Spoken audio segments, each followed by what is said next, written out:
कहते हैं कि कुछ मुलाकातें इंसान की जिंदगी हमेशा के लिए बदल देती हैं। मेरी जिंदगी में भी ऐसी ही एक मुलाकात हुई थी जिसने मुझे नया रंग, नई धड़कन और जीने का नया मकसद दिया। आज बरसों बाद जब मैं पीछे मुड़कर देखता हूं तो महसूस होता है कि उस एक दिन ने मेरी पूरी दुनिया बदल दी थी। मैं अक्सर अपने कमरे की अलमारी में रखे उस पुराने लकड़ी के डिब्बे को खोल लेता हूं। उस डिब्बे में बहुत सारी छोटी छोटी चीजें रखी हुई हैं। एक टूटा हुआ ब्रेसलेट, एक सूखा गुलाब, टिकट की पुरानी पर्चियां और कुछ पुराने खत। लेकिन उनमें से सबसे कीमती है उसका लिखा हुआ आखिरी खत। वही खत जिसे पढ़कर आज भी मेरी आंखें नम हो जाती हैं और दिल मुस्कुराने लगता है। लेकिन इस खत की अहमियत समझने के लिए आपको मेरी कहानी सुननी होगी। हमारी कहानी। वो जुलाई का महीना था। बारिश पूरे शहर में जैसे अपनी मौजूदगी का ऐलान कर रही थी। सड़कें पानी से भर गई थीं, आसमान बादलों से ढका था और हवा में मिट्टी की भीनी भीनी खुशबू तैर रही थी। मैं स्टेशन पर खड़ा ट्रेन का इंतजार कर रहा था। चारों तरफ भीड़ थी। लोग अपनी अपनी मंजिल की ओर भाग रहे थे, लेकिन मेरा मन जैसे ठहरा हुआ था। अचानक तेज बारिश शुरू हो गई। लोगों ने इधर उधर भागना शुरू कर दिया। मैं छतरी लाना भूल गया था और भीगता हुआ प्लेटफॉर्म के कोने में खड़ा था। तभी मेरे सामने से एक छतरी बढ़ाई गई। मैंने नजर उठाई और देखा, वो थी सफेद सलवार कमीज में भीगी हुई लटें, चेहरे से चिपकी हुई, आंखों में अजीब सी मासूमियत और होठों पर हल्की मुस्कान। उसने बिना कुछ कहे बस अपनी छतरी मेरी तरफ बढ़ा दी। मैं पल भर के लिए जड़ हो गया। उसकी आंखों में एक गहराई थी, जैसे किसी समुंदर में झांक रहा हूं। उस एक पल में समय जैसे थम गया था। बारिश की आवाज धीमी पड़ गई। भीड़ का शोर कहीं खो गया। बस वो और उसकी आंखें। उस मुलाकात के बाद हम कई बार टकराए। कभी कॉलेज की लाइब्रेरी में, कभी बस स्टॉप पर, तो कभी सड़क किनारे चाय वाले की दुकान पर। हर बार उसकी मौजूदगी से मेरा दिन रोशन हो जाता। वो साधारण सी बातें करती, लेकिन उसकी हर बात मेरे दिल में गूंजती रहती। उसकी हंसी मेरे लिए किसी संगीत से कम नहीं थी। मुझे नहीं पता कब मैंने खुद को उसकी तरफ खींचता हुआ पाया। हमारी बातें धीरे धीरे दोस्ती में बदली।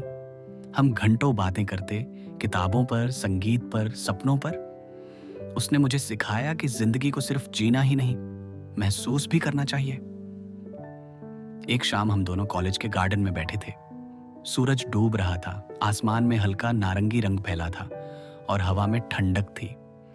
वो पेड़ के नीचे बैठी थी और हाथों से घास उखाड़ते हुए कुछ सोच रही थी। मैं उसे चुपचाप देख रहा था। उस पल में मुझे एहसास हुआ मैं उससे प्यार करता हूं। ये कोई साधारण लगाव नहीं था, बल्कि ऐसा गहरा एहसास था जो मेरी रूह में उतर गया था। मैंने कभी उसे कह नहीं पाया, लेकिन मेरी नजरों और खामोशियों में शायद वो सब कुछ पढ़ लेती थी। कई बार उसकी आंखें भी वही कहती जो मैं कहना चाहता था। हमारी मुलाकातें अब यादों की तरह मेरे दिल में दर्ज हैं। वो बारिश में भीगना और फिर छोटे से ठेले पर गर्मा गर्म भुट्टा खाना। वो लाइब्रेरी में किताब ढूंढते ढूंढते एक ही किताब पर हाथ रख देना। वो बस में साथ बैठना और खिड़की से बाहर झांकते हुए चुपचाप उसकी मुस्कान देखना। हर छोटी सी बात मेरे लिए किसी खजाने से कम नहीं थी। लेकिन जिंदगी हमेशा हमारी इच्छाओं के मुताबिक ही नहीं चलती। उसके घर में अचानक हालात बदल गए। उसके पिताजी का ट्रांसफर हो गया था और उसे अपने परिवार के साथ दूसरे शहर जाना पड़ा। उस दिन जब उसने ये खबर सुनाई, मेरी पूरी दुनिया जैसे बिखर गई।